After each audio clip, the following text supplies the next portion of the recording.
ماہ ربیع النور کیا آتا ہے؟ ہر طرف موسم بہار آ جاتا ہے.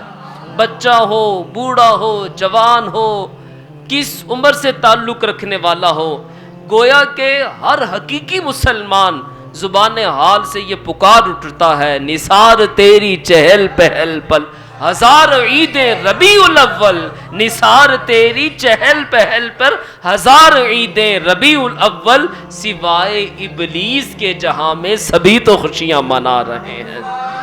یہ ماہ ربیع النور کیا آتا ہے؟ ہر طرف موسم بہار آ جاتا ہے. ماہ ربیع النور یہ چاؤں کا سال ہے، مہینہ ہے. ماہ ربیع الاول یہ خوشیوں کا مہینہ ہے.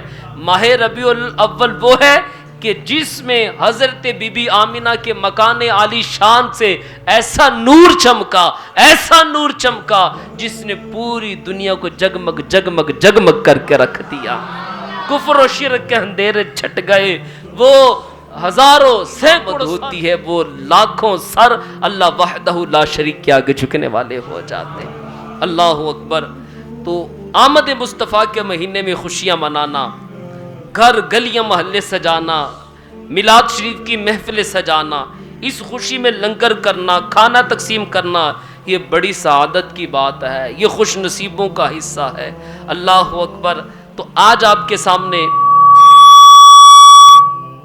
حضور کے میلاد کے حوالے سے، حضور کی عظمت و شان کے حوالے سے مختصر سے وقت میں کچھ باتیں رکھوں گا. انشاءاللہ ایمان بھی تازہ ہوگا.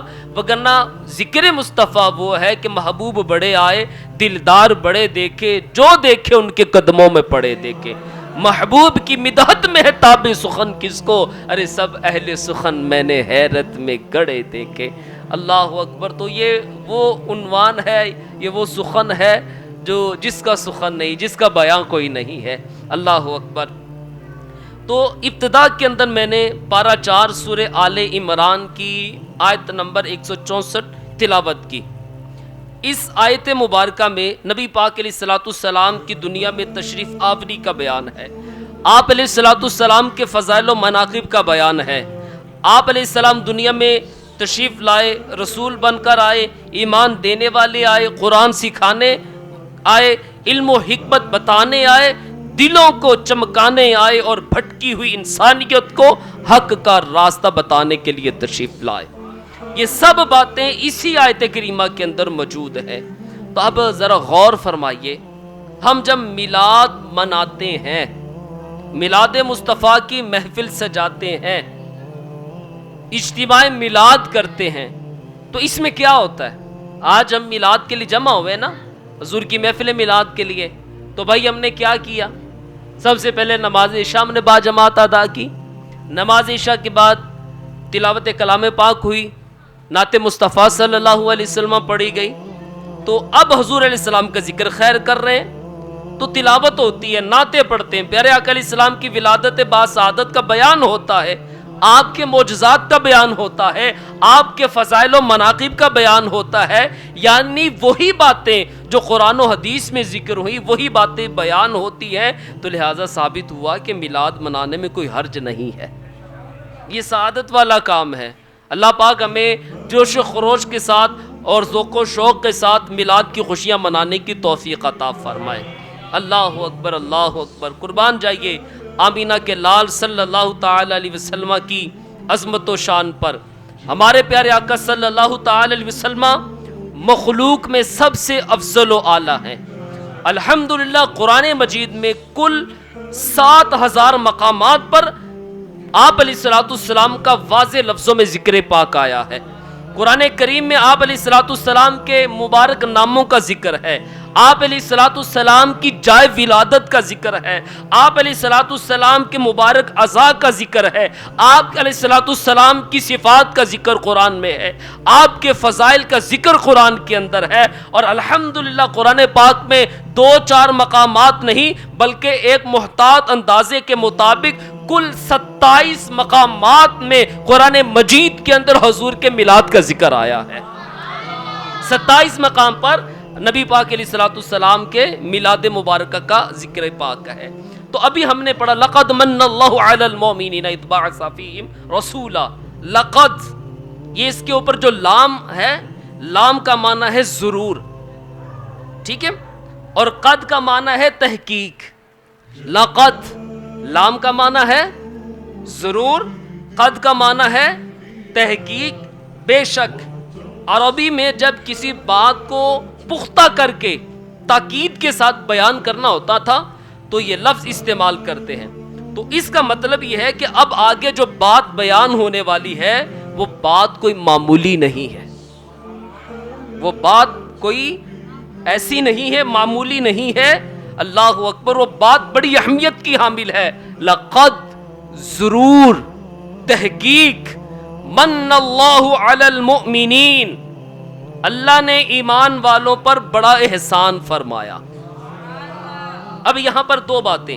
نمبر ایک یہ کہ آئندہ جس نعمت اور احسان کا ذکر ہے وہ نعمت و احسان صرف مسلمانوں پر نہیں ہے بلکہ وہ ساری انسانیت پر احسان تھا, وہ ساری انسانیت پر رحمت تھی.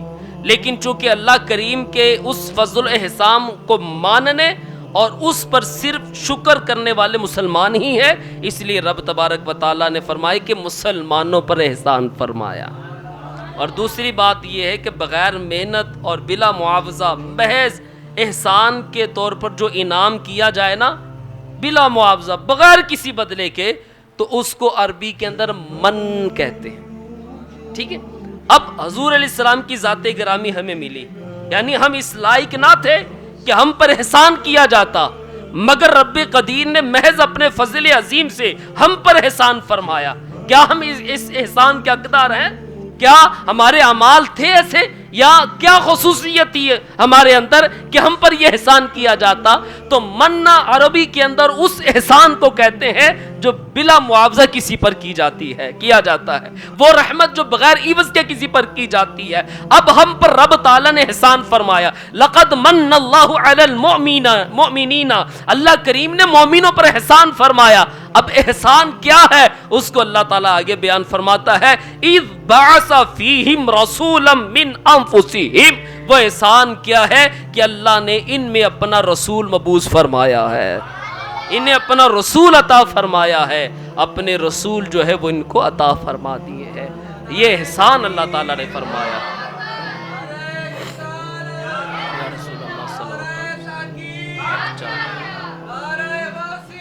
یا غوث اعظم جنتی جنتی. اذ بعث فیہم رسولا, اب فرمائے بعثا, بعثا کا معنی ہوتا ہے بھیجنا.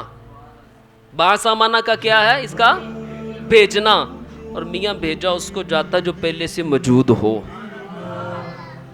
نبی پاک علیہ السلام کے لیے فرمایا بعثا, ہم نے بھیجا. تو بھائی بھیجا تو اس کو جاتا ہے جو پہلے موجود ہو.